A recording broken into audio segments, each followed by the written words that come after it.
एक ऐसी लड़की जिसकी आंखों से आंसू नहीं निकलते बल्कि हीरे बहते हैं। और पाकिस्तान का एक ऐसा पेड़ जो 122 सालों से कैद में है। आखिर क्या है इस पेड़ का गुनाह है? और एक ऐसी चोरी जिसका खुलासा मरे हुए मच्छर की वजह से हुआ। और एक ऐसी मछली जो तैरने के बजाय चलती है। और एक ऐसा सफाई वाला जिसे कचरे के डब्बे में मिली एक ऐसी चीज से जिसने इसे बना दिया करोड़पति। क्या थी वो चीज? जानने के लिए बने रहिए वीडियो के आखिर तक। नंबर 9, एक ऐसी लड़की जिसकी आंखों से आंसू के बदले हीरे निकलते हैं। जी हाँ, ये बिल्कुल सच्ची घटना है। 1996 में लेबनान की 12 साल की हसना मसलमनी की आंखों से आंसू के बजाय अचानक ही शीशे की तरह क्रिस्टलाइज्ड मटेरियल निकलने लगा। उनकी आंखों से हर दिन 3-4 ऐसे टुकड़े निकलते थे। जब हसना के पेरेंट्स उसे डॉक्टर के पास ले गए तो तब डॉक्टर भी इसकी हालत को देखकर हैरान रह गए। डॉक्टर को भी समझ में नहीं आया कि ऐसा होता क्यों है। जब डॉक्टर ने उसकी आंखों से निकलने वाले शीशे के टुकड़ों की जांच की तो पता चला कि जिस मटेरियल से हीरे बने होते हैं सेम वही मटेरियल हसना की आंखों से निकलने वाले शीशे में भी है। हसना की आंखों से निकलने वाले शीशे के टुकड़े इतने तेज होते थे कि इससे कागज बड़ी आसानी से कट जाते थे। लेकिन हैरानी की बात यह थी कि हसना की आंखों को कोई नुकसान नहीं पहुंचता था। 1996 के मार्च महीने में अक्टूबर महीने तक उसकी आंखों से शीशे के टुकड़े निकलते रहे और फिर ये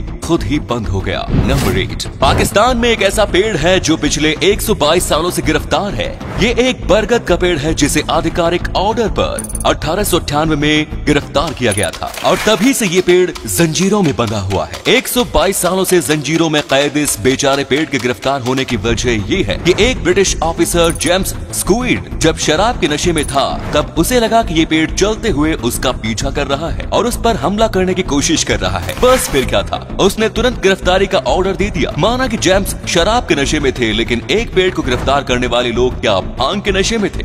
इस पेड़ पर एक बोर्ड भी लगा हुआ है जिस पर आई एम अंडर अरेस्ट लिखा हुआ है। अफसोस की बात यह है कि इस बेगुनाह पेड़ के साथ हो रही नाइंसाफी के लिए कोई आवाज नहीं उठा रहा। चलो हम मिलकर जस्टिस फॉर बनियन ट्री की शुरुआत करते हैं।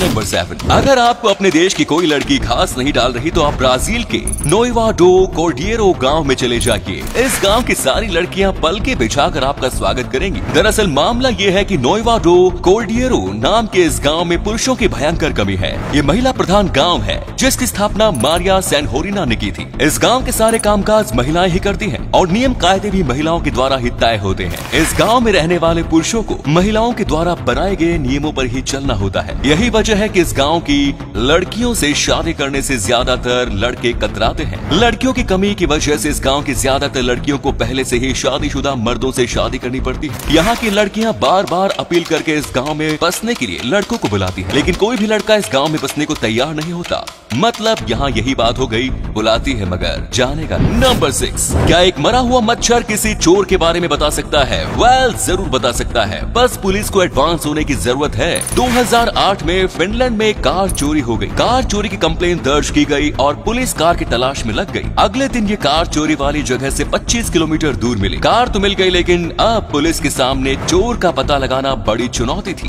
कार के अंदर तलाशी के दौरान पुलिस को इसमें एक मरा हुआ मच्छर मिला। इस मच्छर को फॉरेंसिक लैब में भेज दिया गया और फिर मच्छर ने मरने से पहले जिस इंसान का खून चूसा था उसकी जांच की गई। खून से उस इंसान की डीएनए का पता चला। इसके बाद पुलिस ने डीएनए डेटाबेस में उस डीएनए का मैच ढूंढा एंड पुलिस को मैच मिल गया। ये डीएनए उसी शख्स का था जिसने उस कार की चोरी की थी। इस तरह से पुलिस चोर को गिरफ्तार करने में कामयाब रही। मच्छर के लिए इस बात पे एक लाइक तो बनता ही है। नंबर 5, क्या आपने पैरों पर चलने वाली मछली को देखा है? जी हाँ, मछली चल भी सकती है। चलने वाली इस मछली का नाम अनफिश है। हालांकि ये मछली तैरना भी जानती है लेकिन ये चलना ही प्रेफर करती है। ये मछली केवल ऑस्ट्रेलिया के तस्मानिया में मौजूद डेरवेंट रिवर और इसके आसपास के क्षेत्रों में ही पाई जाती है। लेकिन ये मछली विलुप्त होने के कगार पर है। इस मछली के जो फिन्स होते हैं उसकी बनावट हाथों की तरह होती है। यही वजह है कि इसे हैंडफिश नाम दिया गया है। इन्हीं हाथों की वजह से ये मछली समुद्र या नदियों के तल पर चलती है। नंबर 4, जरूरी नहीं कि ऊपर वाला हमेशा छप्पर फाड़ के ही देता है। कई बार लोगों को कचरे के डब्बे में पेपर में लपेट कर भी देता है। 2018 में साउथ कोरिया के इंचियोन इंटरनेशनल एयरपोर्ट के एक क्लीनर डस्टबिन से कचरे को जमा कर रहे थे।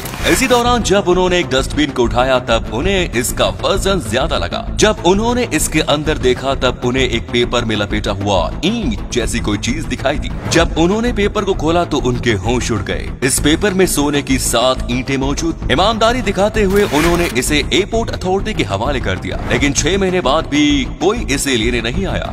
इसके बाद नियम के मुताबिक वो क्लीनर सभी 7 सोने की ईंटों के मालिक बन गए। सोने की सभी 7 ईंटों की कीमत 2 करोड़ 42 लाख रुपए थी। एक झटके में ही बंदा करोड़पति बन गया। नंबर 3, क्या आपने एक ऐसी गाय देखी है जिसका आकार एक बकरी के बराबर है? एक बकरी के आकार की इस गाय का नाम रानी है। रानी की उम्र 23 महीने है और इसका जन्म बांग्लादेश के फार्म में हुआ था। जन्म के समय ही इसका आकार काफी छोटा था और फिर इसका विकास भी काफी धीमी गति से हुआ। इस ड्वार्फ गाय की ऊंचाई मात्र 51 सेंटीमीटर और लंबाई 66 सेंटीमीटर है। वहीं इसका वजन मात्र 26 किलोग्राम है। दुनिया की सबसे छोटी गाय के रूप में रानी का नाम बहुत जल्दी Guinness book of world records में शामिल होने वाला है। गिनीज बुक के अनुसार वर्तमान समय में दुनिया की सबसे छोटी गाय की ऊंचाई 61 सेंटीमीटर है, जबकि रानी उससे 10 सेंटीमीटर छोटी है। वैसे ये गाय काफी प्यारी लग रही है। Number 2, Toronto's annual book donation festival की ये तस्वीरें इंटरनेट पर खूब वायरल हो रही हैं। वायरल होती इन तस्वीरों के साथ दावा किया जा रहा है कि ये तस्वीरें टोरंटो में आयोजित बुक डोनेशन फेस्टिवल की है, जहां लोगों ने इतने अधिक संख्या में किताबें डोनेट की है कि पूरा सड़क किताबों से ढक गया। लेकिन आपको जानकर हैरानी होगी कि ये दावे फेक है। हाँ, ये सच है कि टोरंटो में हर साल बुक डोनेशन फेस्टिवल का आयोजन किया जाता है, जहां लोग बड़ी संख्या में बुक डोनेट करते हैं। लेकिन ये तस्वीरें उस फेस्टिवल की नहीं है। इंटरनेट पर वायरल ये तस्वीरें टोरंटो में ही आयोजित नुइट ब्लंचे आर्ट फेस्टिवल के आर्ट इंस्टॉलेशन की है।